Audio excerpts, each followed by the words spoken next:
Good afternoon once again, everyone.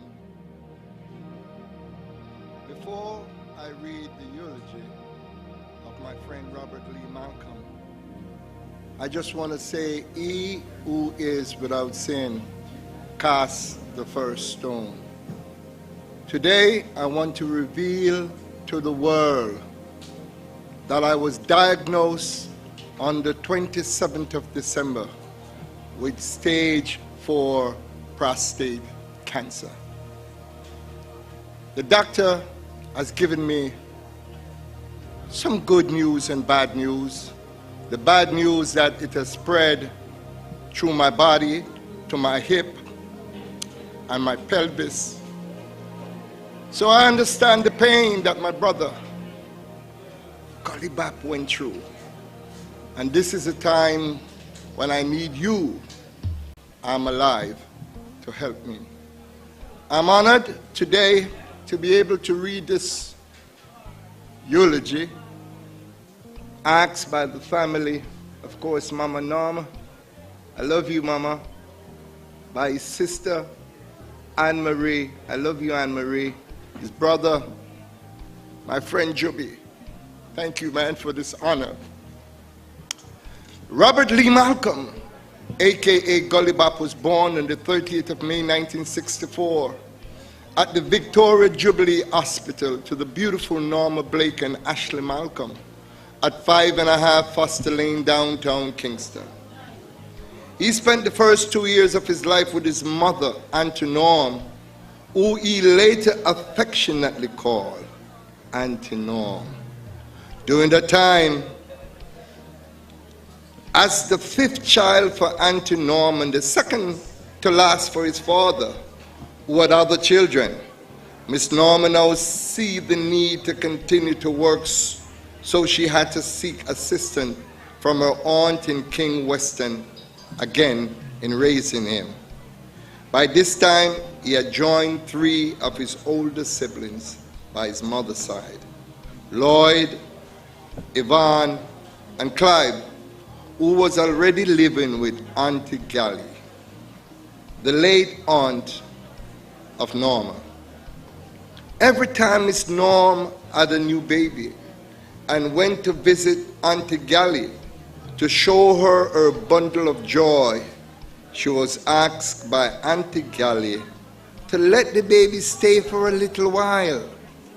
And the little while turned out into forever.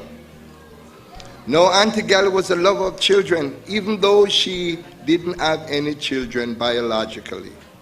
But all kids belongs to her, no matter what class, color, or creed. They all pack up down at Mama Gally yard. While living in King Weston at Mama Gally, it was mandatory for every Jack Mandora picnic living under her roof to attend church at Mount Carmel Baptist Church. Now Robert was the baby of the lot, and that was at Mama at all that time. He was also the pet of the lot because he would get 2 boiled dumplings while the others get 1. He used to love dumplings so much that they called him Dumpling Man.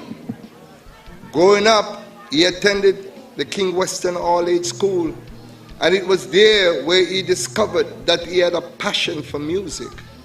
He would drum on the desk, old pans or whatever he could find. He grew up a nice, helpful, kind young man.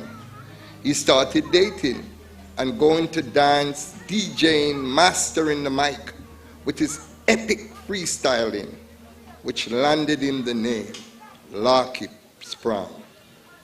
Little Robert was not so little anymore. He has now grown up to be a talented young man in the district. Start looking for females of his likings. And it was then and there he met and fell in love with Norma Mason, the mother of his 2 daughters, Debrica and Nikisha Malcolm.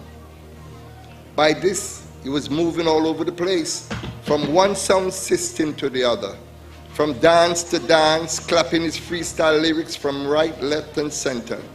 Contestant brave enough to lyrically face off with him. By this, he was back in Kingston, between Barbican Square, Lord Lane downtown, and Grand Spen Avenue. While on his journey, he had now picked up another skills, as he was a multifaceted individual. His huge passion for the music would not let him be.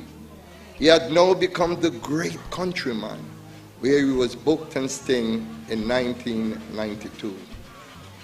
His outfit looking like a farmer to match his stage name Countryman. As time went by, he was doing his thing, and during that time he met and fell in love with his second baby mother, Stephanie Bundy, who produced his one and only son, Nico Malcolm. By this time, he was now living in downtown, working at Miss Reed and other places, still in the music business, but wasn't at the top, as hard times had taken a toll on his life and career.